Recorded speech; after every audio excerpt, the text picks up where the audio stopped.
आज शनिवार का दिन है, जिस दिन अपन इस दरिद्रता से मिलने के लिए पीपल के पेड़ के नीचे आए हैं।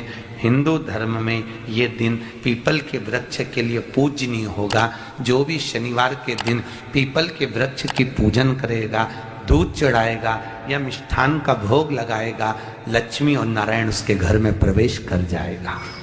लक्ष्मी और नारायण उसके घर में प्रवेश करेगा। इसलिए नियम बनाया। कौन से दिन का? शनिवार। लक्ष्मी जी बोली, नारायण आपने तो एक दिन का वार लिख दिया। शंकर जी ने 7 वार बनाए हैं, रविवार, सोमवार, मंगल, बुध, गुरु, शुक्र और शनि। ये शिव जी ने बनाया। अब एक दिन आपने अपना बना लिया, बाकी के दिन अगर कोई इस पीपल के वृक्ष के नीचे आएगा और यहां तो दरिद्रता बैठी है, तो उसका क्या होगा?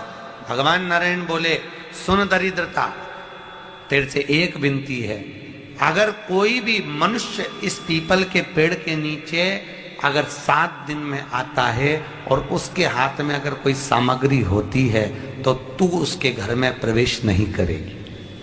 नियम है पीपल के वृक्ष का, या तो पानी का लोटा लेकर जाओ, कुंकू का चोपड़ा लेकर जाओ, शक्कर लेकर जाओ, या पेड़ के नीचे चींटी को डालने के लिए आटा ले जाओ, पर खाली हाथ पीपल के वृक्ष के नीचे कभी मत जाओ, कभी नहीं जाओ। खाली हाथ जाओगे तो दरिद्रता तुम्हारे घर में प्रवेश करेगी। दरिद्रता उठकर खड़ी होकर बोली, नारायण तुमने अपनी मनमानी करी है, एक दिन मुझे भी मेरा चाहिए। भगवान ने कहा, बोल कौन सा दिन चाहिए? दरिद्रता कहती है, रविवार के दिन इस पीपल के वृक्ष के नीचे मैं दिन भर नृत्य करूं, इसमें रहूं, और जो यहां आए रविवार को मैं उसके घर में प्रवेश करूं। भगवान ने कहा, ठीक है। दरिद्रता, रविवार का दिन एक ऐसा दिन रहेगा जिस दिन तू इस पीपल के वृक्ष के नीचे नृत्य करेगी, और जो आएगा इस पीपल के वृक्ष के नीचे तो उसके साथ प्रवेश करेगी। मैंने तुझे वर दिया।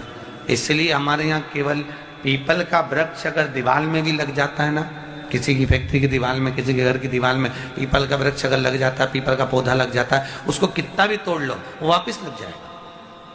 फिर तोड़ोगे फिर लग जाएगा। अगर पीपल के पौधे को तोड़ना है तो केवल रविवार का दिन एक नींबू, एक मिर्ची और बमूल का कांटा, ये 3 चीजें रखने के बाद में आधे घंटे बाद रविवार के दिन पीपल के पेड़ को उखाड़ कर फेंक दो। दूसरी बार कभी पीपल दीवार में लगता ही नहीं, कभी नहीं लग सकता। केवल एक रविवार का, केवल एक संडे, इतवार का। घर में दीवारों पर अगर पीपल लग भी गया है, इसलिए पीपल के वृक्ष को उखाड़ने का, अगर घर में पीपल लगा हुआ है या पीपल का पौधा हमारे घर में लग गया, उसको उतारना, निकालना, लगाना, तो पीपल के वृक्ष को अगर निकाला जाता है तो रविवार के दिन, और अगर पीपल के वृक्ष को कहीं लगाया जाता है तो सोमवार के दिन या मंगलवार के दिन, बुधवार के दिन, इन दिनों में लगा सकते पीपल के वृक्ष कहीं लगाना। शनिवार का दिन एक ऐसा दिन होता है जिस दिन पीपल के वृक्ष को कहीं जाकर लगाया नहीं जाता, क्योंकि शनिवार के दिन पीपल के वृक्ष के नीचे लक्ष्मी रहती है। हम अपने हाथों से अगर पीपल का वृक्ष किसी दूसरी जगह पर शनिवार को रोपित करते हैं तो हमारे घर की लक्ष्मी अपने घर से छिन्न होकर चली जाती है। इसलिए शनिवार के दिन पीपल लगाया नहीं जाता, किसी के घर जाकर उसको वापिस पलटा नहीं जाता। लग गया उसको डाल। प्रभु मेरी धर्म पत्नी को कहाँ रखूं आप बताओ? वो तो जहां यज्ञ होता है, अनुष्ठान होता है, दान होता है, पुण्य होता है, सत्कर्म होता है, वहां जाने को तैयार नहीं। अब करूं क्या? भगवान ने बोला, एक काम करो।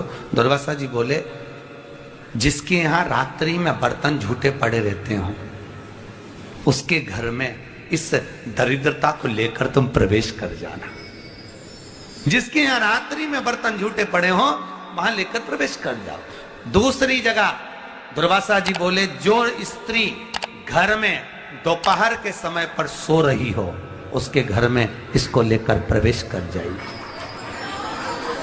जो स्त्री दोपहर के समय में घर पर सो रही हो, इस दरिद्रता को लेकर प्रवेश कर जाइए।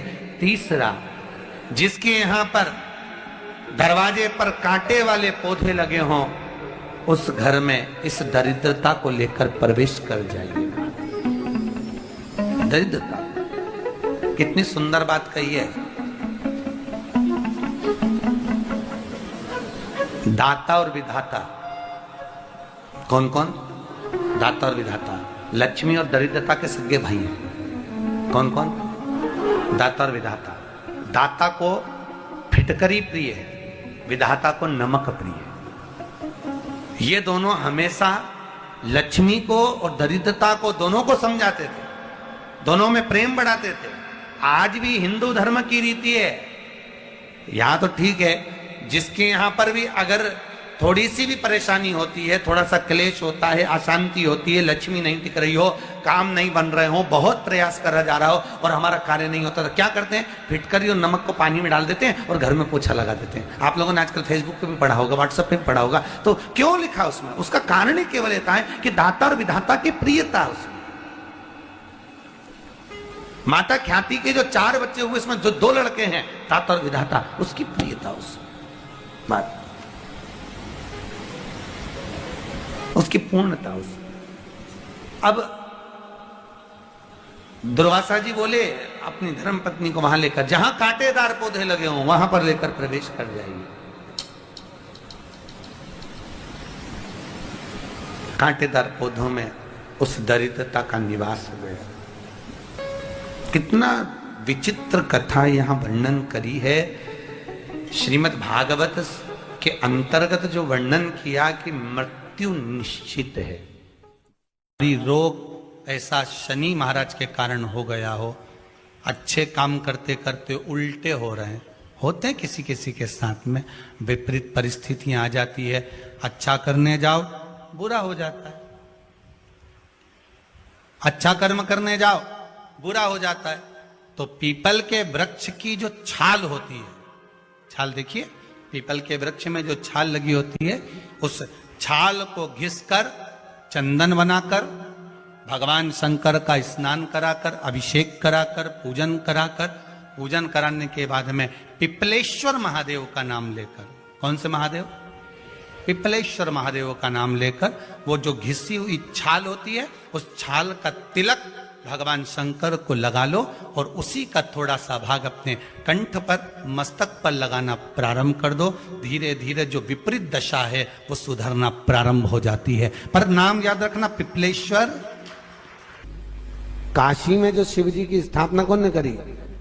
काशी में जो शंकर भगवान बैठे उनकी स्थापना करी थी शनि महाराज ने। किसने करी थी? शनि महाराज ने। क्योंकि भगवान शनि महाराज को उनकी माता के द्वारा श्रापित हो गए और शनि महाराज कांपने लगे। शनि महाराज कांपते कांपते, मैं जाऊं तो जाऊं कहां, करूं तो करूं क्या? महाराज शनि महाराज दौड़े और दौड़कर भगवान भोलेनाथ के पास पहुंचे। हे शंकर, त्रिकालदर्शी, कैलाशी, अविनाशी, कृपा करिए बाबा भोलेनाथ, कृपा करो। क्योंकि दुनिया में 33 करोड़ देवी देवता हैं जिनको शनि लग सकता है, केवल एक किसको छोड़कर? शिव को छोड़कर। राम जी को शनि लगा तो 14 वर्ष वनवास चले गए। कृष्ण को शनि लगा तो मथुरा छोड़कर द्वारका चले गए। शनि लगा। हनुमान जी को शनि लगा तो गुफा में बैठकर राम राम जपना पड़ा।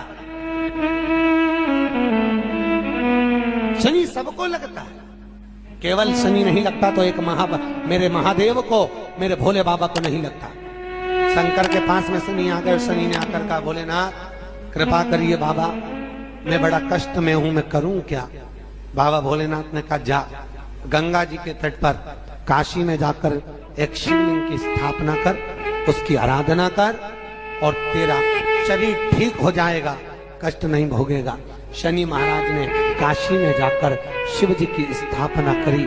आज भी नियम है, जिसको शनि लग जाता है एक काजल की डिब्बी ले लो और काजल की डिब्बी को 21 बार उतार कर उसको एकांत में जाकर, जंगल आदि में एकांत में किसी पेड़ के नीचे इतना सा खड्डा खोद कर उसमें काजल की डिब्बी को डाल दो और मिट्टी से पूर दो, उस व्यक्ति का शनि समाप्त हो जाता है। काशी विश्वनाथ का नाम लेकर काजल की डिब्बी को 21 बार उतार कर अगर काशी विश्वनाथ का नाम लेकर शनि वाले व्यक्ति को अगर पेड़ के नीचे दबा दे, शनि समाप्त, शनि उसको परेशान नहीं कर सकता। काशी कितनी मूलता, उस क्रम को देखिए। भगवान शंकर पर विश्वास रखकर एक एक पल, एक एक घड़ी, एक एक समय, एक एक नक्षत्र का शिव महापुराण में वर्णन है।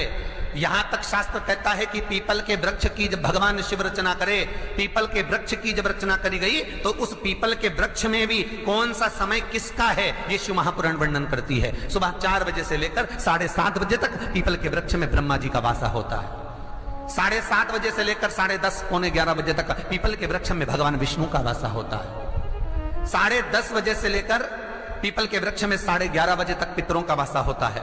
11:30 बजे से लेकर 12:30 बजे तक पीपल के वृक्ष में आहूतों का वासा होता है। 12:30 बजे से लेकर शाम को 4 बजे तक पीपल के वृक्ष में वासुकों का वासा होता है। 4 बजे से लेकर शाम को 7:30 बजे तक पीपल के वृक्ष में शंकर का वासा होता है। 7:30 बजे से लेकर 9:30 बजे तक पीपल के वृक्ष में कुबेर का वासा होता है। 9:30 बजे से लेकर फिर कुबेर के वृक्ष में अन्य देवों का वासा चालू हो जाता है। इसलिए हमारा हिंदू धर्म कहता है, हमारे शास्त्र कहते हैं कि पीपल के वृक्ष को जब पूजा जाता है, पीपल के वृक्ष की जब पूजन करी जाती है तो सुबह 10:30, 11, ज्यादा से ज्यादा 11:30, ज्यादा से ज्यादा 12, उसके पहले पीपल के वृक्ष की पूजन कर लेना चाहिए। रात को कुबेर का वासा होता है, इसलिए पीपल के वृक्ष में दीपावली के दिन रात्रि को 8:30 बजे से लेकर 9:30 बजे के बीच में जो पीपल के वृक्ष के नीचे घी का दिया लगाता है, उसके घर में कभी संपदा की कमी नहीं आती है, क्योंकि कुबेर स्वयं विराजमान होता है पीपल के वृक्ष के नीचे। क्यों? क्योंकि 11:30 बजे से लेकर 12:30 बजे तक पीपल के वृक्ष में पितरों का वासा रहता है, आहूतों का वासा रहता है, फिर वासुकों का वासा आता है। पितृ किसको कहते हैं? महाराज जो पूरी उम्र लेकर चले गए और उनके भीतर अभिलाषाएं बहुत थी, मैं ये भी करना चाहता हूं, मैं ये भी करना चाहता हूं, वो पितृ हो जाते हैं। आहूत किसको कहते हैं? जिस माता के गर्भ में बच्चा जन्म ले और मर जाए, या 6 महीने का गर्भ धारण करने के बाद अवर्षण हो जाए, जीव पड़ने के बाद 6 महीने के बाद अगर बच्चा गर्भ में भी शांत हो जाता है, कुंवारी अवस्था में शांत हो जाता है, जिसका विवाह नहीं हुआ ऐसा बच्चा जब शांत हो जाता है, अधोगति में कोई मर जाता है, सुसाइड कर एक्सीडेंट में किसी भी रूप में मर जाता है, तो वो आहूत कहलाता।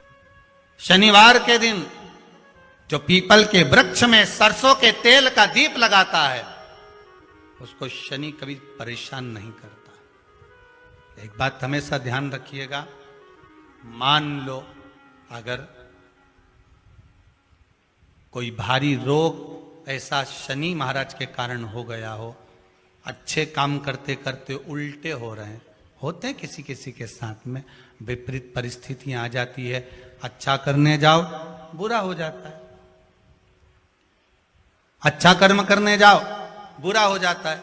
तो पीपल के वृक्ष की जो छाल होती है, छाल देखिए, पीपल के वृक्ष में जो छाल लगी होती है, उस छाल को घिसकर चंदन बनाकर भगवान शंकर का स्नान कराकर, अभिषेक कराकर, पूजन कराने के बाद में पिपलेश्वर महादेव का नाम लेकर, कौन से महादेव?